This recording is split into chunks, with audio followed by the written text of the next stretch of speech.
हमारे चैनल को सब्सक्राइब करें और बेल आइकन दबाएं। एक दो मुंह वाला राक्षस था।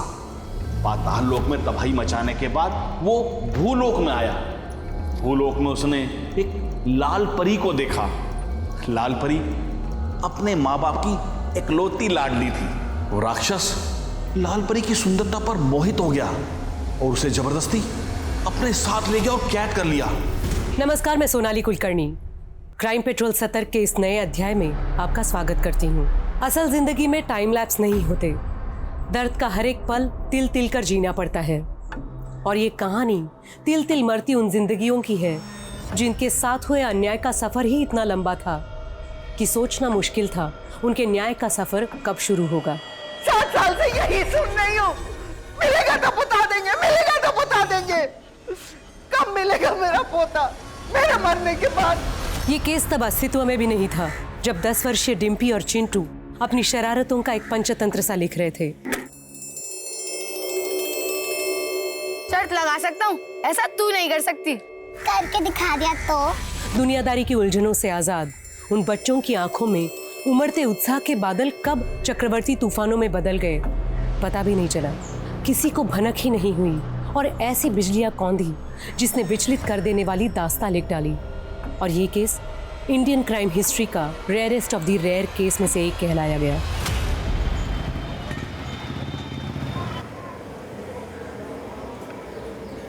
डिम्पी, आज जब मैं काम से घर लौटूं ना तो तेरी एक भी शिकायत नहीं मिलनी चाहिए, समझी ना? नहीं मिलेगी माँ।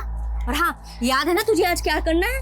दद्दू के पास से जब याद है माँ, दद्दू के घर जाकर होमवर्क करना है, फिर घर आकर होमवर्क करना है और पानी भरना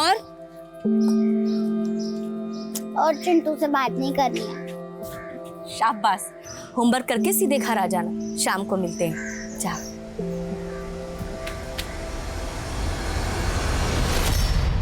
बच्चों, तब दिल्ली पर तुगलक का राज्य था और तुगलक बहुत ही सिरफिरा बादशाह था। चिंटू, तुम भी ना तुगलक के जैसे सिरफिरे हो। अगर मेरी कोई भी चीज टूटी ना तो मैं तुम्हारी माँ से पैसे वसूल करूंगा, समझे? अरे दद्दू, गुस्सा क्यों कर रहे हो? अगर आपका बीपी बढ़ गया ना तो आप भी तुगलक के पास ही पहुंच जाओगे। चल चिंटू, उठ, बस्ता उठा निकल यहाँ से, चल। शांत दद्दू, शांत। गलती हो गई, माफ कर दो। दद्दू, एक बात बताइए, आपने आजादी की जंग में तो हिस्सा लिया ही था। हाँ, लिया था और मैं तो जेल भी गया था। दादू, अब आप कितने साल के हो? मैं 62 साल का। मगर आजादी को तो मिले 73 साल हो चुके। तो फिर आप किस जुर्म में जेल गए थे? चुप। चल चिंटू, चल उठ, चल ये बंद कर, चल निकल, होगी तेरी पढ़ाई। चल, कल अपनी मम्मी को बुला के लाना, चल। अरे डिम्पी रुक, डिम्पी रुक। अच्छी खिंचाई ना दद्दू की मैंने। माँ ने कहा है तुझसे दूर रहना। शरारत तू करता, डांट मुझे पड़ती है। अरे डिम्पी, अभी तो हम बच्चे हैं, शरारत हम नहीं करेंगे तो क्या दद्दू करेंगे? अरे रुक तो, ये नया करतब तो देखती जा।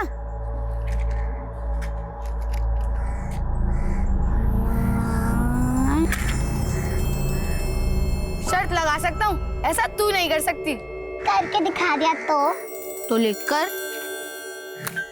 ये देख। मजा आया ना? हाँ। चल कुछ और जलाते हैं। चल चल इसको जलाते, मगर संभल के। हाँ। जलाना। आग लग गई। अरे चिंटू टिम्पी, क्या कर दिया तुम लोगों ने? अरे पानी लगाओ, मेरे घर को आग लगाने आते हैं लोग। अरे पानी लगाओ, मैं छोड़ूंगा तुम दोनों को मैं।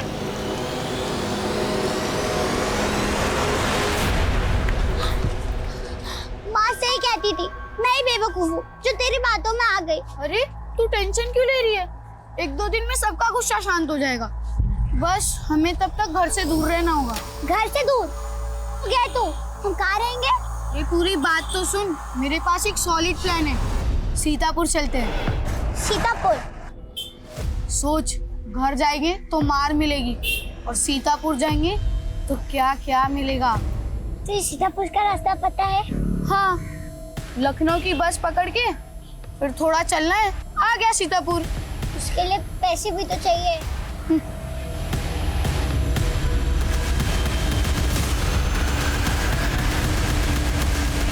सुजाता, क्या हुआ मकरंद जी? तेरी बेटी डिम्पी और नालायक चिंटू की वजह से आज मेरा घर जल जाने वाला था। डिम्पी की तरफ से मैं आपसे माफी मांगती हूँ। सुजाता, गलती तुम्हारी भी है, तुम्हारी बेटी की भी है। मानता हूँ बिन बाप की बच्ची है, लेकिन उसे संस्कार देना तुम्हारी भी जिम्मेदारी है। मैं बहुत शर्मिंदा हूँ मकरंद जी, माफ कर दीजिए हमें। माफी मांगने से काम नहीं चलेगा, तुम्हें नुकसान की भरपाई करनी होगी। आज इस डिम्पी को ना मैं छोड़ूंगी नहीं। डिम्पी!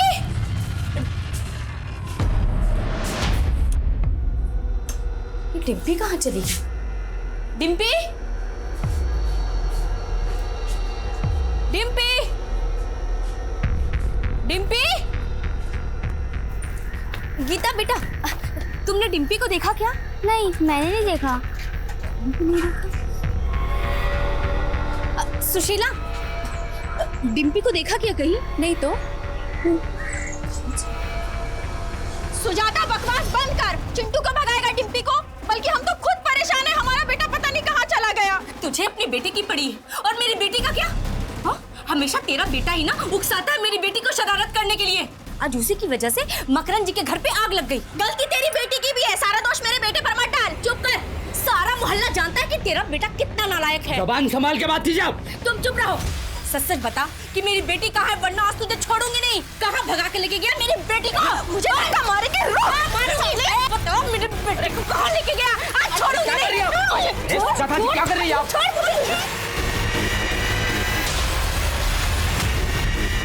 अरे छोड़ो, क्या हो रहा है सब? साहब, इसका बेटा मेरी बेटी को भगा लेके गया। साहब, ये झूठ बोल रही है, मेरे बेटे ने कुछ नहीं किया। यूरोप गई है। देखिए साहब, इसने देखिए कैसे नाखून मारे हैं मुझे। मेरे बेटे सर, आप यहाँ? मैं राउंड पे आया था। इतने यहाँ भीड़ इकट्ठा क्यों है? ये दोनों झगड़ा कर रही थी। साहब, सारा कसूर इसके बेटे का ही है। पता नहीं मेरी बेटी किस हाल में होगी। साहब, ये झूठ बोल रही है। शांत हो जाइए, शांत हो जाइए, शांत हो जाइए। देखिए, इस वक्त आप दोनों एक ही मुश्किल से गुजर रहे हैं। आप दोनों के बच्चे लापता हैं। एक दूसरे पे इल्जाम लगाने से अच्छा होगा एक दूसरे का सहारा बनिए। राजेश, मनीषा, मोहल्ले में ढूंढो इनके बच्चों को, यहीं कहीं होने चाहिए। Okay sir. ये देखो, इन दोनों बच्चों का नाम चिंटू और डिम्पी है। मैंने देखा ही नहीं आसपास। जी नहीं सर, नहीं देखा। बेटा, इंस्पेक्टर ज्वाला प्रसाद कहाँ है? ज्वाला प्रसाद? इस नाम का तो कोई भी इंस्पेक्टर नहीं है यहाँ पर माँ जी। नहीं बेटा है, मैं उन्हें यहीं कई बार मिली हूँ, इनको पता है। अरे माँ जी, आप? माँ जी, इंस्पेक्टर ज्वाला प्रसाद तो कुछ महीने पहले रिटायर हो गए। क्या? अब मैं क्या करूँगी? उन्हीं का सहारा था कि वो मेरी मदद करेंगे। क्या करूं? माँ जी, अब शांत हो जाइए, बैठिए प्लीज, बैठिए। क्या हुआ माँ जी, आप रो क्यों रही हैं? राजेश, कौन है? सर, ये राधिका प्रसाद जी। 7 साल पहले इनका पोता लक्ष्मण कहीं खो गया था, आज तक नहीं मिला। मेरे बुढ़ापे का वही सहारा था। पिछले 7 साल से उसे देखने के लिए आके तरस गई। पता नहीं अब कभी उसे देख पाऊंगी या नहीं। माँ जी, आप चिंता मत कीजिए, हम आपके पोते को ढूंढ निकालेंगे। आप ना, आप मुझे अपनी बात शुरू से बताइए। लक्ष्मण फरीदाबाद में नौकरी करता था। दादी जी, आपके लक्ष्मण का फोन है, नीचे बात कीजिए। ला दे, इसे पकड़। हाँ बेटा लक्ष्मण, कैसा है तू? दादी, आप खुद आके देख लो ना कैसा हूँ मैं। मुझे आपकी बहुत चिंता होती है। आप इस उम्र में अकेले कैसे रह पाती होगी? इससे तो अच्छा आप मेरे साथ रहो ना। अरे बेटा, तेरी कोई बात टाली है जो अब टालूंगी? तो आप अपना सामान बांध लो, मैं टिकट भिजवा रहा हूँ और विजय से कह दूंगा, वो आपको फरीदाबाद की ट्रेन में बिठा देगा और मैं यहाँ स्टेशन पे पिक करने आ जाऊंगा। पर वो आया नहीं। मैं 2 घंटे तक स्टेशन पे उसकी राह देखती रही। उसने अपने घर का पता भी दिया था मुझे, पर वहां ताला लगा था। आस पड़ोस वालों को भी नहीं पता कि लक्ष्मण कहाँ गया। इस सबको 7 साल गुजर चुके हैं। हाँ बेटा, अगर मेरा पोता लक्ष्मण जिंदा है तो एक बार उसकी शक्ल दिखा दो, और अगर मर गया तो उसकी मैं मानता हूँ 7 साल एक लंबा अरसा होता है, ये काम इतना आसान नहीं है, लेकिन हमें करना है। लक्ष्मण प्रसाद मिसिंग केस की फाइल निकालो। Okay sir.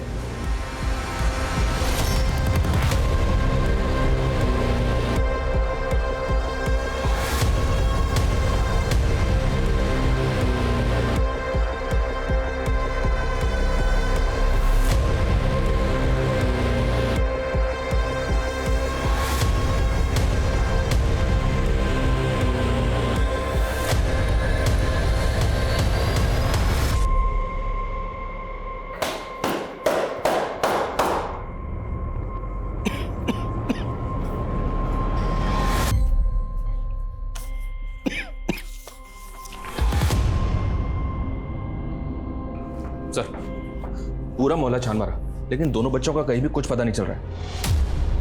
हो सकता है सर दोनों बच्चे डर के भागकर कहीं छिप गए। कहीं छिप गए होंगे तो ढूंढ निकालो उन्हें। 10-11 साल के तो बच्चे हैं, कितने दूर गए होंगे? सर, ये दोनों बच्चे काफ़ी शरारती थे। मेरा मतलब है घर के अंदर पटाखे फोड़ देना, किसी के धुले कपड़ों पर कीचड़ डाल देना, इस तरह की शरारतें वो अक्सर करते रहते थे। इस बार कुछ ज़्यादा ही आगे बढ़ गए। वैसे आग में मकरंद का काफ़ी अनाज जल गया। बच्चों ने गलती की है तो उसकी सजा उनके माँ बाप भी देंगे। हमारा काम है सही सलामत बच्चों को उनके घर वापस लाना। 10-11 साल के बच्चे अकेले घर से बाहर हैं, ये डरने वाली बात है। जितना जल्द हो सके बच्चों को ढूंढो। सर। विकास सर, ये लक्ष्मण प्रसाद मिसिंग केस की फाइल है। इंस्पेक्टर ज्वाला प्रसाद इस केस को देख रहे थे। इंस्पेक्टर ज्वाला प्रसाद से मिलो, इस केस की डिटेल्स लो और लक्ष्मण प्रसाद जिस मोहल्ले में रहता था उस मोहल्ले में लक्ष्मण प्रसाद के बारे में पूछताछ करो। जी sir. Excuse me sir. Hello,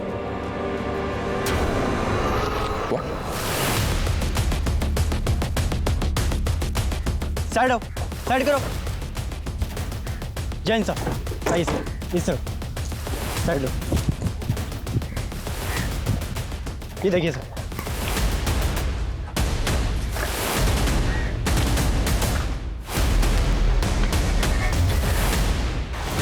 ये तो डिम्पी है सर। अगर डिम्पी यहाँ पर है तो चिंटू भी यहाँ आसपास ही कहीं होना चाहिए। देखो। Okay sir.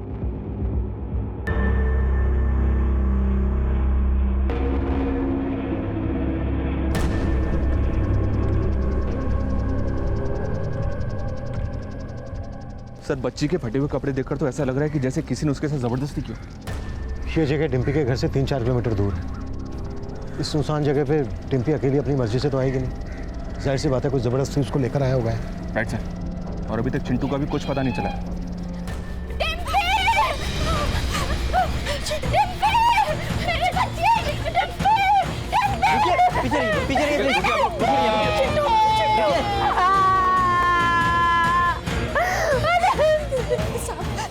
मेरा चिंटू का है, मेरे बेटे चिंटू का कुछ पता चला? देखिए हमारी टीम ढूंढ रही है, हम जल्दी ढूंढ रहे हैं। मेरा बेटा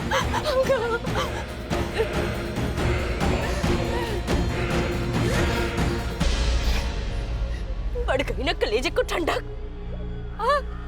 ये सब कुछ तेरे बेटे चिंटू की वजह से हुआ है। भगवान करे मेरी बेटी डिम्पी की तरह तेरा बेटा। क्या बोल रही है सुजाता?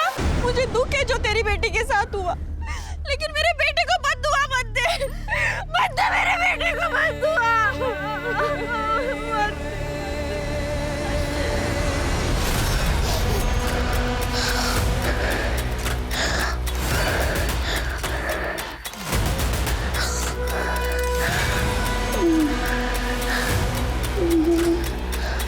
असल जिंदगी अगर एक रिकॉर्डेड वीडियो की तरह रिवाइंड हो पाती तो डिम्पी के साथ हुई दरिंदगी का चलचित्र किसी को भी विचलित कर देता।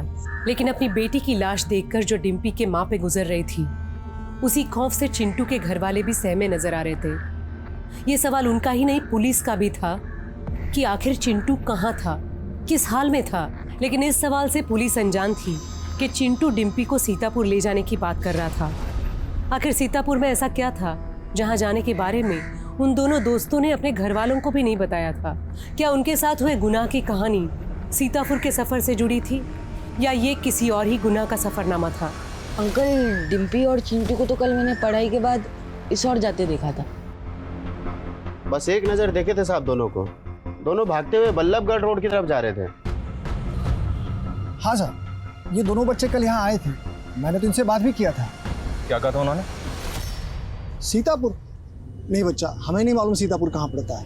लखनऊ के पास ही है सीतापुर। तुम्हें मालूम है तो एक काम करो, यहाँ से बस पकड़ के लखनऊ चले जाओ, वहां से सीतापुर चले जाना। बस कहाँ से मिलेगी लखनऊ की?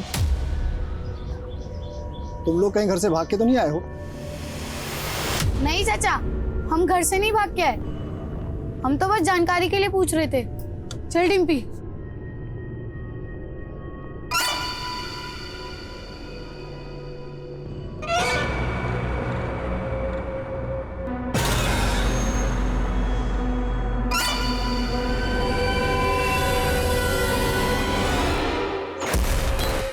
कौन था वो आदमी? दिखता कैसा था? साहब मैंने उसको पहले यहाँ कभी देखा नहीं था। हाँ, दिखने में थोड़ा लंबा चौड़ा था, उम्र कोई 29-30 साल के आसपास रही होगी। तुम्हें शक्ल ठीक से आता है उसकी? स्केच बनवा सकते हो उसका? नहीं साहब, मैं उसका चेहरा तो नहीं बनवा सकूंगा। हाँ, लेकिन देखूंगा तो पहचान जाऊंगा। उसकी साहब मैं आवाज़ भी सुनूंगा ना तो भी पहचान जाऊंगा, क्योंकि वो कुछ कुछ शब्द जो है ठीक से बोल नहीं पाता था। पिकअप शायद है ना?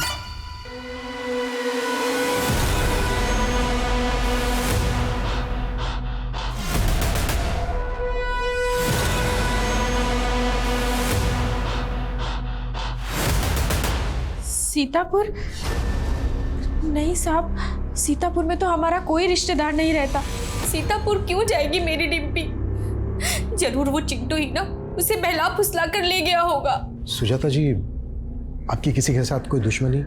एक विधवा हूँ, पापड़ के कारखाने में काम करके अपनी बेटी को पाल पोस रही थी। मेरी किसी से क्या दुश्मनी? सर, डिम्पी की पोस्टमार्टम रिपोर्ट आ गई सर। डिम्पी की बॉडी में कुछ ऐसा मिला जिससे डीएनए कलेक्ट किया जा सके? अभी तक तो कुछ नहीं, पर डिटेल पोस्टमार्टम रिपोर्ट से शायद कोई क्लू मिल जाए। डिम्पी के हाथ में 50 का नोट मिला था। हो सकता है डिम्पी को यह नोट उसी आदमी ने दिया हो जिसने डिम्पी को मारा है। जी सर, नेबर से बात की, लेकिन कोई कुछ बताने के लिए तैयार नहीं है। हालांकि इस बात को सभी जानते हैं कि डिम्पी और चिंटू की शैतानियों ने कई लोगों के नाक में दम कर रखा था, और कई लोग तो काफी नाराज भी थे इन दोनों की शैतानियों से। नाराजगी और नफरत में बहुत बड़ा फर्क होता है। क्या किसी को इन दोनों बच्चों से इतनी नफरत थी कि इन दोनों बच्चों को मार दे? विकास, अपने खबरियों को एक्टिव करो, उनसे कहो कि मोहल्ले के लोगों से बात करें, बात उगलवाएं। जी सर, ऑलरेडी बोल दिया मैंने। लेकिन सर, एक बात मेरी समझ में नहीं आ रही है, ये डिम्पी और चिंटू सीतापुर क्यों जाना चाहते थे? क्योंकि ना तो इनका वहाँ कोई दोस्त है और ना ही कोई रिलेटिव। फिर डिम्पी और चिंटू का सीतापुर से क्या कनेक्शन हो सकता है? हो सकता है चिंटू इस वक्त सीतापुर में ही हो। मैं कुछ सुनना नहीं चाहती। अब ये बताइए कि मेरा पोता लक्ष्मण कब मिलेगा? माँ जी, आप क्यों आ जाते हैं बार बार यहाँ? आपका पोता जब हमें मिलेगा तो हम आपको बता देंगे। 7 साल से यही सुन रही हूँ, मिलेगा तो बता देंगे, मिलेगा तो बता देंगे। कब मिलेगा मेरा पोता?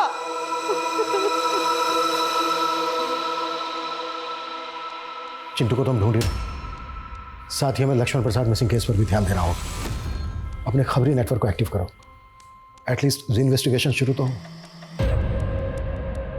मेरा पोता मासूम सा बच्चा था, वो पता नहीं कहाँ होगा, किस हाल में होगा। ये रे मेरी 3 रानियां, इससे भारी पत्ते हैं तो निकाल, वरना सारा माल मेरा। 3 बादशाह। लक्ष्मण, तू फिर से हार गया। तुझे ना अभी खेलना नहीं आता है, तू कच्चा खिलाड़ी है।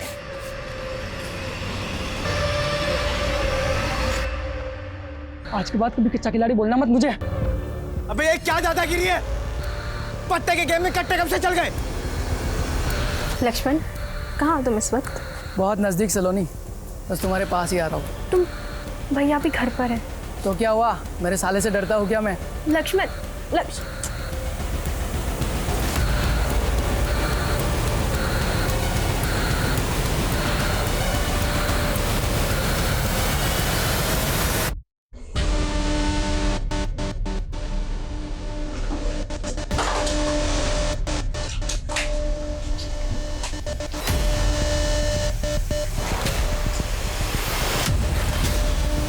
तू सलोनी का भाई है?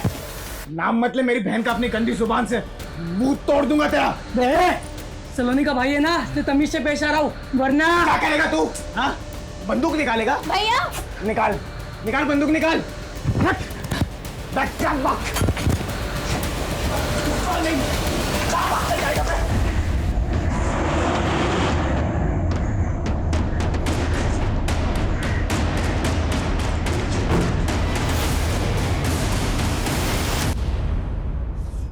लक्ष्मण प्रसाद साहब, जितना नाम उसका सीधा था उतने ही काम उसके उल्टे थे। एक नंबर का चरसी और जुआरी था। आखिरी बार लक्ष्मण को कब देखा था? इतने साल गुजर गए, अब तो कुछ याद भी नहीं है। बस इतना याद है कि उसने कुछ ना कुछ बड़ा लफड़ा किया था और तब पुलिस भी आई थी उसके बारे में पूछताछ करने के लिए। बस उसके बाद मामला ठंडा पड़ गया और उसके बाद मैंने लक्ष्मण को दोबारा नहीं देखा। सर, उस चाय वाले ने जिस आदमी के बारे में बताया था वो एक सीसीटीवी फुटेज में कैप्चर हुआ। मैंने उस चाय वाले को ये फुटेज दिखाया है, उसने कंफर्म किया है कि ये वही आदमी है।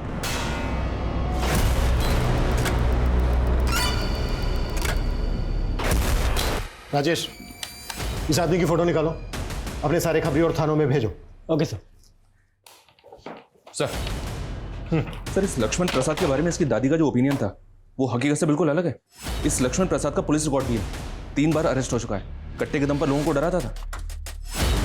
विकास, आदमी चाहे कैसा भी हो, हमारा फर्ज है ये पता लगाना कि आखिर उसके साथ हुआ क्या था। जी सर।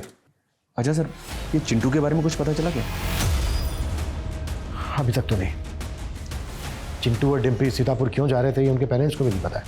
शायद चिंटू के दोस्तों को पता हो सर, क्योंकि दोस्तों के आपस में कई राज होते हैं। एक काम करते हैं सर, चिंटू के दोस्तों को कॉन्फिडेंस में लेते हैं, उनसे बात करते हैं, शायद कुछ पता चले।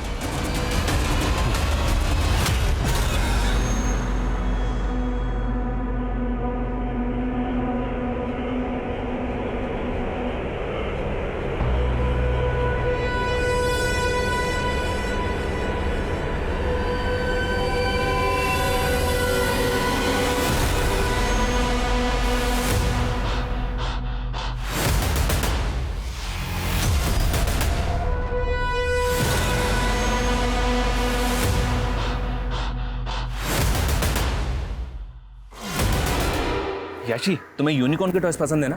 हाँ। अच्छा गोपाल, तुम बताओ, वेकेशन में इस बार कहाँ जा रहे हो? शिमला, मनाली, गोवा? मुझे तो कश्मीर जाना है क्योंकि वहाँ बर्फ है। Very good. अच्छा, एक और जगह है जिसके बारे में मैंने सुना है कि बहुत अच्छी जगह है, वो सीतापुर नाम है उसका। तुम्हें पता है क्या उसके बारे में? हाँ, मुझे पता है सीतापुर। पुरन दद्दू ने सीतापुर की कहानी भी सुनाई थी।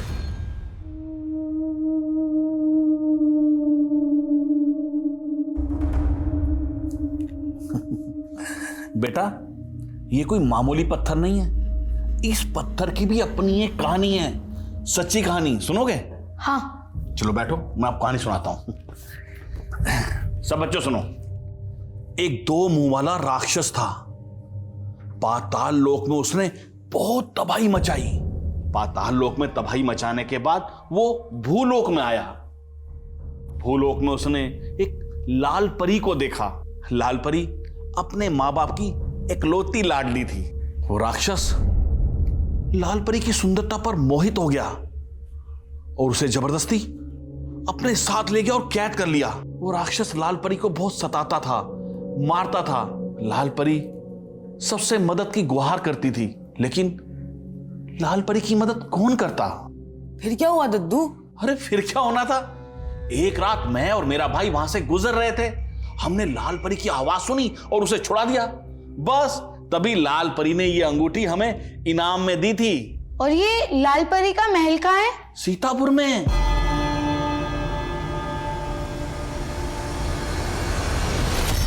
ले खा ले,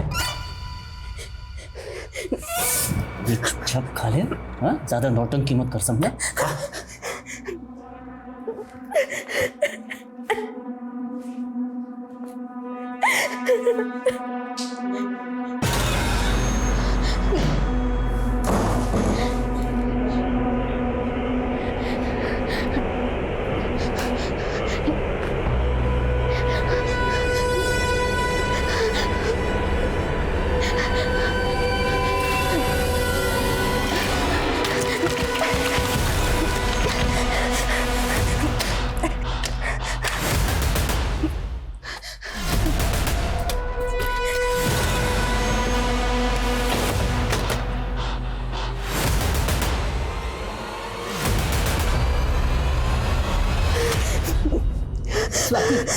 स्वाति बेटा, रो मत बेटा, सब ठीक हो जाएगा बेटा। स्वाति बेटा, तू चल चल मेरे साथ। मुझे पूरा यकीन है कि उस कमीने बादल की हरकत है। हम पुलिस के पास जाएंगे तो कितनी बदनामी होगी हमारी लड़की की, हम सबकी। अगर हम आज चुप रहेंगे ना तो कमीना बादल ऐसी हरकत किसी और लड़की के साथ भी करेगा। आप कुछ नहीं समझते। आप यहाँ आइए।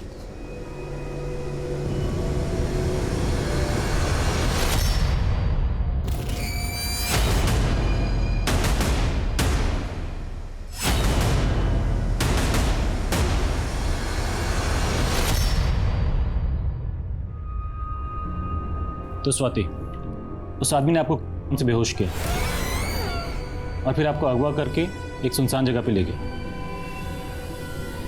और फिर आपको ऐसे ही जाने दिया। उसने आपको किडनैप किया क्यों था? ना तो उसने कोई पैसे की डिमांड की, ना ही कोई ज़बरदस्ती किया। अच्छा ये बताइए, आप उस आदमी को पहचानती हैं? कोई बॉयफ्रेंड है तुम्हारा? सर ये क्या बोल रहे हैं आप? माफ़ कीजिए लेकिन पूछना पड़ता है। ये आज के 5G जनरेशन के बच्चे हैं, वक्त से पहले बड़े हो जाते हैं, इसलिए हमें ऐसे सवाल पूछने पड़ते हैं। देखो स्वाति, हम तुम्हारी मदद करना चाहते हैं, ठीक ठीक सोच के बताओ। उस आदमी ने तुम्हें जिस जगह पे रखा था, तुम्हें पता है वो जगह कहाँ है?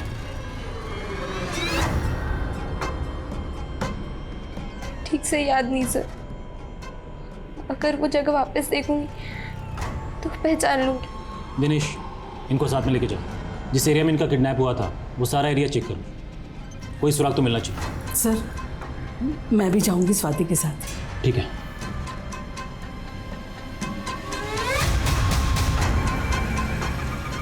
आपको शक है किसी पे?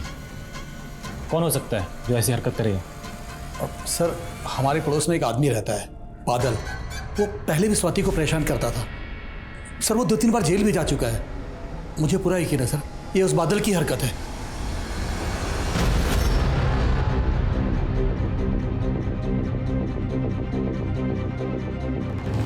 सर इस पूरन दद्दू पे तगड़ा शक है मुझे।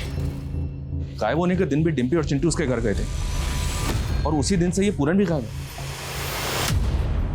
हो सकता है चिंटू अभी भी पूरन के पास हो, उसने कहीं कैद करके रखा हो उसे। सर चिंटू का पता चल गया।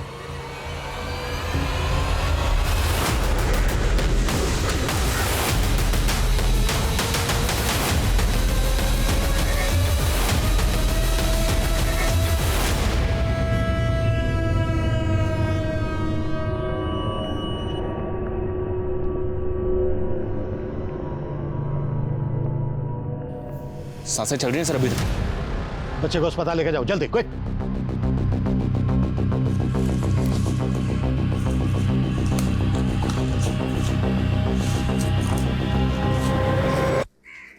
ये पूरा एरिया स्कैन करो विकास, कोई ना कोई एविडेंस जरूर मिलेगा। Okay sir.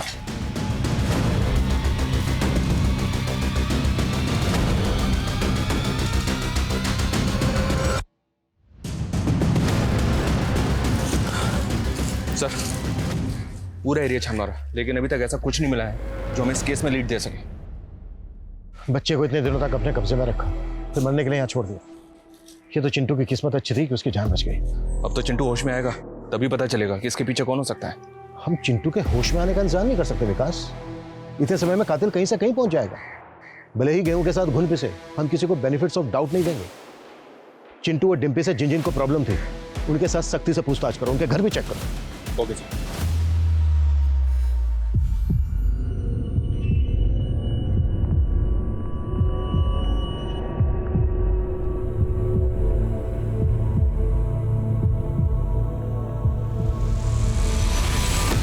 बचा लो माँ।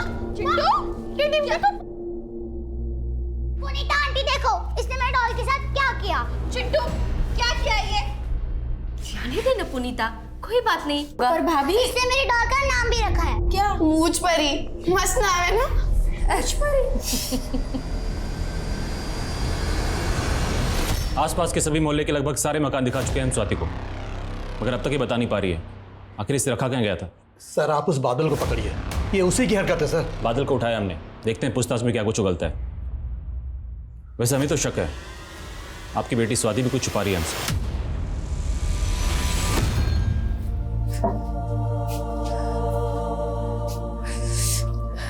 देख ले सुजाता, तेरी बददुआ सच हो गई। कुछ नहीं होगा चिंटू को पुनीता, वो ठीक हो जाएगा, ठीक हो जाएगा। जी सर, मेरे पल्लू में पटाखे की लड़ी लगा दी थी चिंटू ने, तब बहुत गुस्सा आया था। अब सोचती हूँ तो हंसी आती है। बच्चे तो ऐसा करते ही रहते हैं। हाँ साहब, मेरा अनाज जलाया था चिंटू और डिम्पी ने, लेकिन साहब मैं चंद बोरी अनाज के लिए बच्चों की जान कैसे ले सकता हूँ साहब? मैं कोई राक्षस हूँ क्या? साहब मैंने स्वाति का किडनैप नहीं किया था। स्वाति के बाप का कहना है कि तू स्वाति के पीछे पड़ा हुआ था। स्वाति जैसी चालू लड़की जो खुद लड़कों के पीछे पीछे घूमती है, मैं उसके पीछे क्यों पड़ूंगा? बकवास बंद कर और सच बोल। सर सच ही बोल रहा हूँ। अभी तो एक बॉयफ्रेंड भी बनाया है स्वाति ने। बॉयफ्रेंड? क्या नाम है उसके बॉयफ्रेंड का? अर्जुन। स्वाति के साथ ही उसकी कोचिंग क्लास में पढ़ता है।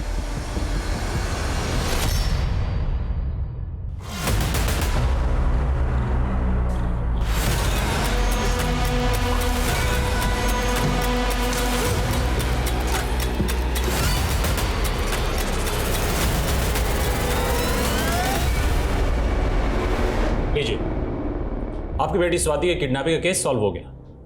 ये अर्जुन, आपकी संस्कारी बेटी स्वाति का बॉयफ्रेंड। जिस दिन ये सो कॉल्ड किडनैपिंग हुई थी, स्वाति अपनी मर्जी से इसके पास थी। अर्जुन तू बता, उस दिन ये आई थी तुमसे मिलने की नहीं? हाँ सर, मिलने तो आई थी उस दिन, लेकिन उसके बाद हमारी लड़ाई हो गई और ये चली गई थी वहाँ से। सर, आप जैसे सोच रहे हैं सर नहीं। स्वाति, सफाई अपने माँ बाप को देना। आप लोगों की वजह से पुलिस का कितना टाइम बर्बाद हुआ है, एहसास है आपको? ये क्या किया तूने स्वाति? हमारी इज्जत का जरा भी ख्याल नहीं आया तुझे? नहीं माँ, ऐसा कुछ नहीं। आप मुझ पे विश्वास कीजिए। पापा, आप तो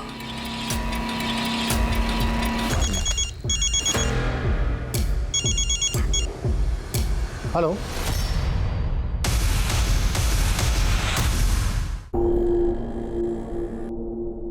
चिंटू बेटा, आपको डिम्पी को कौन आदमी लेकर गया था अपने साथ?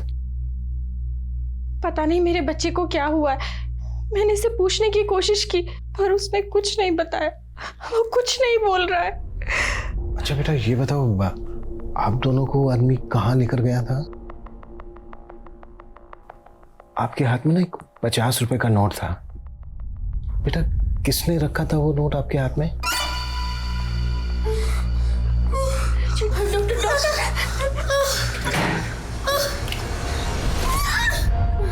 डॉक्टर साहब 2 मिनट बाहर वेट कीजिए, आ रहा हूँ।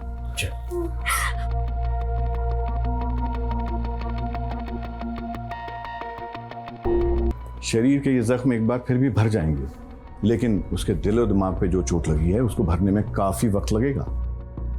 बेहतर होगा इस हादसे से जुड़ा कोई भी सवाल फिलहाल उससे आप ना पूछें। उससे इस केस में आपको फायदा हो ना हो, लेकिन उसके मेंटल हेल्थ को नुकसान जरूर हो सकता है और शायद वो नुकसान परमानेंट भी हो सकता है। ये जो भी कल्प्रिट है सर, आई एम श्योर इसने डिम्पी और चिंटू की तरह कई बच्चों को अपना शिकार बनाया होगा। पूरे चांसेस है। इस केस की डिटेल्स आसपास के सभी थानों में शेयर करो और सभी पेडोफिलियस प्रोफाइलिंग वाले हिस्ट्री शीटर्स की लिस्ट बनाओ। Okay sir. सर चिंटू और डिम्पी के मोहल्ले में रहने वाले दद्दू पूरन के बारे में एक इन्फॉर्मेशन मिली है सर। सर वो अपने आप को एक फ्रीडम फाइटर बताता है, लेकिन असल में वो एक हिस्ट्री शीटर है सर। 3 बार हवालात की हवा खा चुका है सर। हमारे एक खबरी उस्मान ने उसका एड्रेस भी पता लगा लिया। मैं जानता था सर, जब पुलिस डिम्पी और चिंटू की पूछताछ करेगी तो मेरा अतीत जरूर सामने आएगा, इसलिए साहब मैं डरकर भाग गया था। ज्यादा नाटक मत कर। चिंटू और डिम्पी के दिमाग में सीतापुर जाने की बात तो नहीं डाली थी? अपनी पोती की उम्र की बच्ची के साथ तूने रेप किया, मार डाला उसे, तुझे जरा भी शर्म नहीं आई? मैं चाह कर भी ऐसा नहीं कर सकता, क्योंकि बुढ़ापे की वजह से मेरा शरीर खोखला हो चुका है। आप सर चाहो तो मेरा मेडिकल टेस्ट करा सकते हो साहब। साहब मैंने ऐसा कुछ नहीं किया साहब।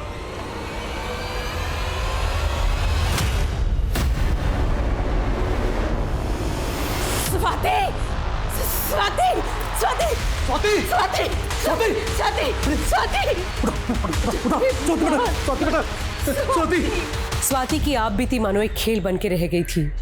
उसके माता पिता उसको पुलिस के पास जरूर ले गए, लेकिन उससे ये असलियत बताने से रोका गया कि उसका रेप हुआ था। एक संवेदनशील स्थिति को इतनी संवेदनहीनता से डील किया गया कि उस बच्ची का अस्तित्व ही बिखर के रह गया और गैर जिम्मेदाराना पुलिसिंग ने उस बच्ची को वो यातना दी जिसके चलते अक्सर रेप विक्टिम कानूनी रास्ता अपनाने से डरते हैं। फिर स्वाति तो सिर्फ 13-14 साल की थी, जिसे अपने माता पिता का सहयोग भी नहीं मिला था। स्वाति की आत्महत्या के बाद क्या डॉक्टर उसे बचाने में सफल होंगे? क्या चिंटू कभी बता पाएगा कि उसके साथ क्या हुआ था? और डिम्पी के साथ हुए गुनाह की कहानी आखिर क्या थी? उसकी बेजान लाश की मुट्ठी में मिले उस 50 रुपए के नोट का राज आखिर क्या था? सर, पूरन की लिबिडो रिपोर्ट आ चुकी है। रिपोर्ट के मुताबिक पूरन रेप कर ही नहीं सकता।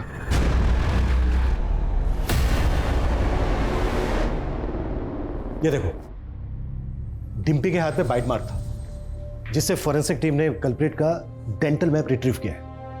ये एविडेंस हमें कल्प्रिट तक पहुंचा सकता है। सर चाय वाले का फोन आया था। चिंटू और डिम्पी को जिस आदमी के साथ देखा गया था, उसे उसी एरिया में दोबारा से देखा गया है।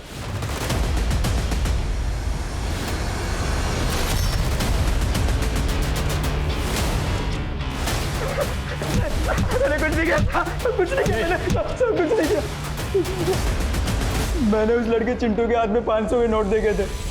बस वो पैसों के लालच में मैं उनके पीछे पीछे चला गया था। सुनो बेटा, मेरे पास 2000 का नोट है। एक नोट संभालना आसान रहेगा। तुम मुझे 4 नोट 500 के दे दो, मैं तुम्हें 2000 का दे देता हूँ। नहीं अंकल, इसकी कोई ज़रूरत नहीं है। मुझे इतने पैसे संभालने की आदत है।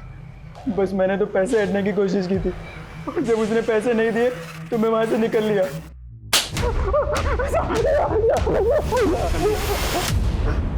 राजेश, कटास! मारो मुझे, मारो और मारो मुझे। मेरी तो सारी किस्मत ही खराब है। हमेशा गलत वक्त पर गलत जगह होता हूँ। और ये मेरे साथ पहली बार नहीं हुआ। पहले भी पुलिस वालों ने झूठे इल्जाम में गिरफ्तार किया था। उधर से छूटा तो यहाँ आकर फंस गया। इस बादल की बात का ज़्यादा भरोसा नहीं कर सकते सर। हाल ही में बादल को स्वाति नाम की एक लड़की को अगवा करने के जुर्म में अरेस्ट किया गया था, और इस केस को जो ऑफिसर हैंडल कर रहा था उसने इस केस को रफा दफा करने की कोशिश की थी, और इसी बीच स्वाति ने सुसाइड अटेम्प्ट किया। फिर क्या हुआ? सुसाइड अटेम्प्ट करने की वजह से मामला मीडिया में गर्मा गया। अभी इस केस की नए सिरे से जांच चल रही है, और सर उस केस में ये बादल मेन सस्पेक्ट था। हमें स्वाति का केस स्टडी करना होगा। अगर दोनों केसेस में कुछ भी कॉमन है तो हम एक साथ 2 केस सॉल्व कर लेंगे। पता करो स्वाति की बॉडी पे बाइट मार्क्स थे क्या? अगर थे तो डेंटल इम्प्रिंट निकलवाओ। Okay sir.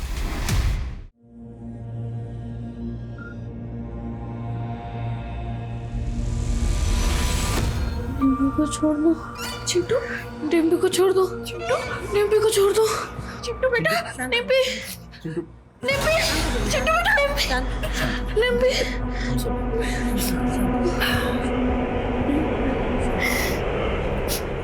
चेतन जी,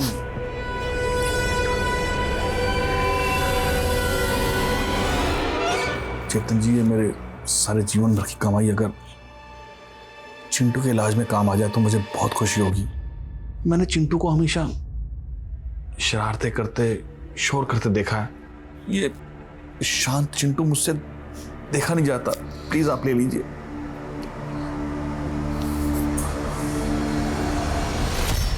राधिका जी, आपका पोता लक्ष्मण गलत संगत में पड़ गया था। किसी झगड़े में वो किसी के पैसे नहीं लौटा पा रहा था। शायद उसी से बचने के लिए वो अंडरग्राउंड हो गया। मैंने आपसे झूठ बोला था कि लक्ष्मण साफ दिल का है। एक नंबर का मतलब ही है मेरा पोता।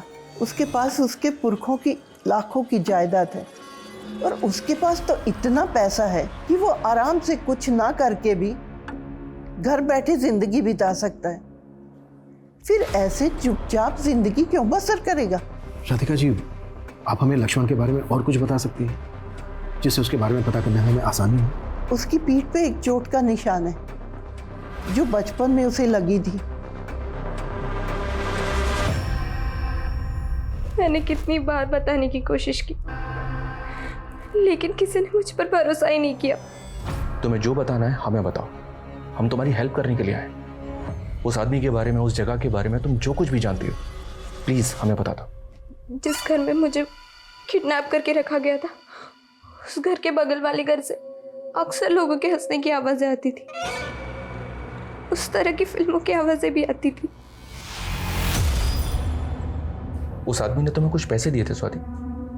हाँ, 50 का एक नोट दिया था।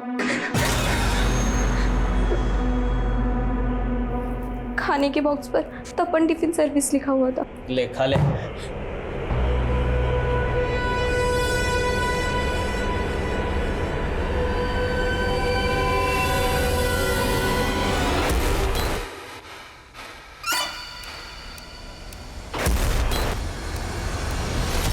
अरे साहब, हमारी टिफिन सर्विस से रोज 800 टिफिन डिलीवर होते हैं। अब हमें क्या पता उनमें से खूनी कौन है। तो हम पता लगाएंगे।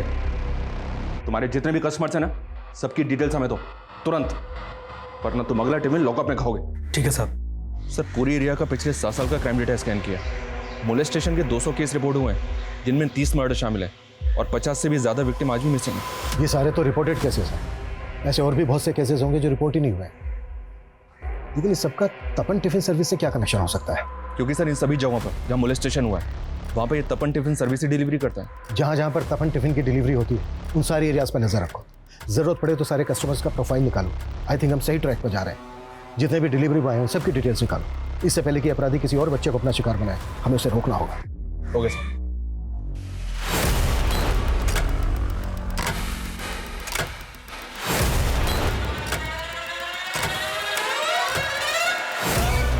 सर, हमने जब केस की प्रोफाइलिंग की तो पता चला कि पिछले 1 साल में अजरौंदा, नीलम नगर, सेक्टर 15 और बीके हॉस्पिटल, इन सारी एरियाज में रेप के कई सारे केसेस रिपोर्ट हुए।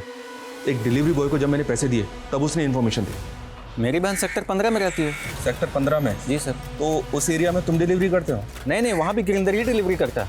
बीके हॉस्पिटल और नीलम नगर भी उसी के एरिया में आता है सर। और इन सारे एरियाज में एक ही आदमी डिलीवरी करता है सर, गिरिंदर। उसका पता मिल गया हमें?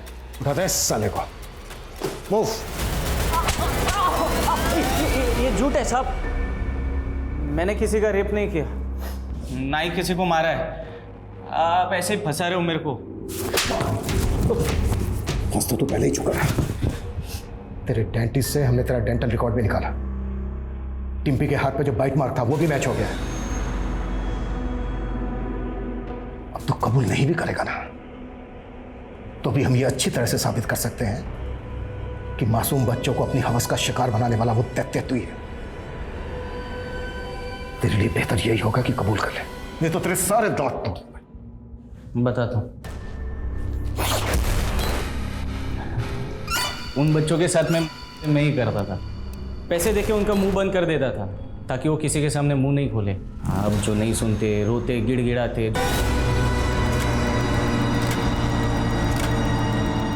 तूने उनको उठाया कैसे? अरे बच्चों, कहाँ बस अड्डे पे जाना है? किस लिए?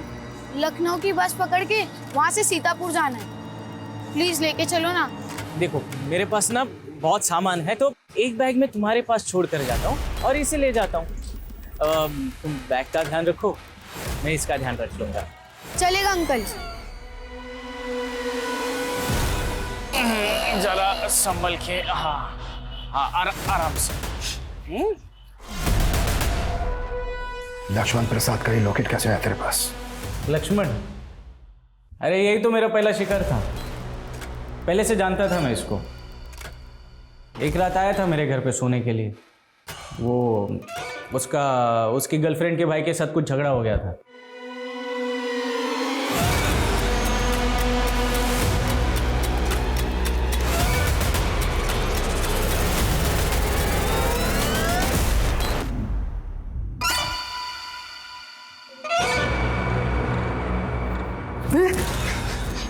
साले क्या कर रहा है? देख, मूड बन गया, बिगाड़ मत। हाँ, आजा। चल, मुझे धक्का देता है? हाँ? ये लक्ष्मण वाले कांड के बाद समझ में आया कि असली मतलब बड़े लड़कों के साथ में नहीं है। अब तक कितने बच्चों के साथ किया ये सब? कुछ याद नहीं, मतलब कभी गिना ही नहीं। फिर भी 100 बच्चों के साथ किया होगा। हाँ, अब 50-55 को मैंने ऐसे ही जाने दिया करके। 20-25 को मारना पड़ा और रोने लग गए थे, चिल्लाने लगे थे ना, इसीलिए। राजेश, इसकी चीख मुझे मेरे केबिन तक सुनाई देनी चाहिए। कुत्ते साले को।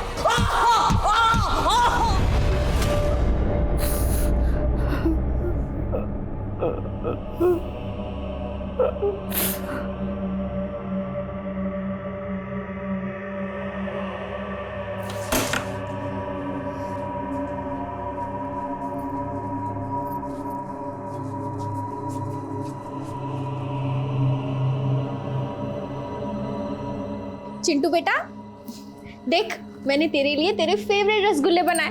खा के बता कैसे।